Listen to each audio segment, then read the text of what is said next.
আসসালামু আলাইকুম ভিউয়ার্স। আজকে সবাইকে জানাই বিজয় দিবসের শুভেচ্ছা। তো বিজয় দিবস উপলক্ষে আমাদের আজকে কুইজ প্রতিযোগিতায় আপনাদের সবাইকে আমন্ত্রণ। তো আমার সামনে বেশ কিছু স্টুডেন্ট দেখতে পাচ্ছেন। আজকে আউটডোরে যাওয়ার সময় পাই নাই, ইনডোরে রয়েছি। তো আমি যে প্রশ্নগুলি করব, যে উত্তর দিতে পারবে তাদের জন্য রয়েছে কারণ বিষয়টা হলো যে আমার প্রথম প্রশ্ন হলো স্বাধীনতা দিবস স্বাধীনতা দিবসের ইংরেজি কি? কে আগে হাত তুলছে জানো? আচ্ছা তুই না? Victory day. ভিক্টোরি ডে স্বাধীনতা দিবস ইংরেজি ভিক্টোরি ডে। না, ইন্ডিপেন্ডেন্স। তুমি? Independence day. Independence day. আচ্ছা, তাহলে প্রশ্নের উত্তর সঠিক হয়েছে। বর্ষাকে দিয়ে দিলাম একটা কচকচে নোট।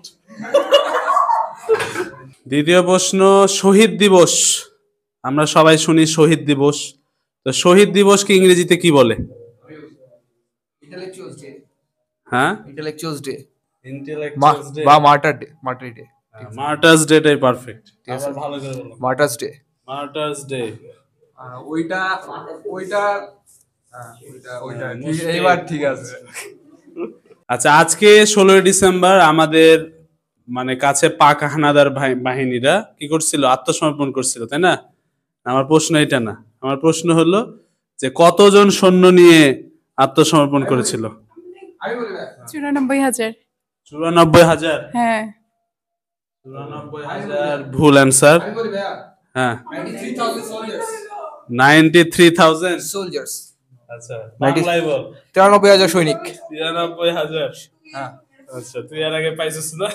না, হবে না ভাই, হবে না, হবে না, হবে না। তুই ওই বিষ যা দিব তাই দিতে হবে।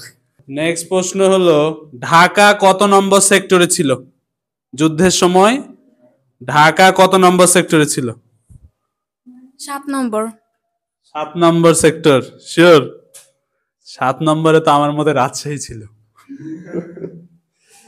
আচ্ছা, ভুল উত্তর। দেখো 2 নম্বর সেক্টরে ছিল। হ্যাঁ, 2 নম্বর। এখন আর বললাম আপনি। আচ্ছা, এবার আসি। হ্যাঁ, কেউ এত এত পার্টিসিপেট কম কেন? তোরা পারছিস না? হ্যাঁ, সবাই।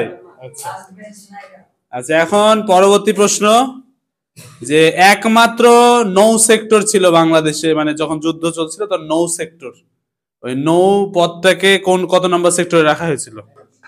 কে পারবে? ভাই তুই একাই সব নিয়ে যাবি? হ্যাঁ, সেক্টর 10। সেক্টর 10। হ্যাঁ ভাইয়া। যে মুশফিক বড় লোক হয়ে গেছে। আচ্ছা, আমার প্রশ্ন হলো যে আমরা সবাই জানি জিয়াউর রহমান যুদ্ধের সময় মুক্তিযুদ্ধে অংশগ্রহণ করেছিল। উনি হলো একটা উপাধি প্রাপ্ত হয়েছে। হ্যাঁ, তো প্রশ্ন হলো জিয়াউর রহমানের উপাধি কি ছিল? বীরুত্তম। বীরুত্তম সঠিক উত্তর। তো বর্ষা পেয়ে যাচ্ছে তার পুরস্কার। সব হাততালি দাও। তো আমার আজকের মতো আমাদের কুইজ প্রতিযোগিতা শেষ হলো। যে যে যে যে যে নিতে পারছে পারছে।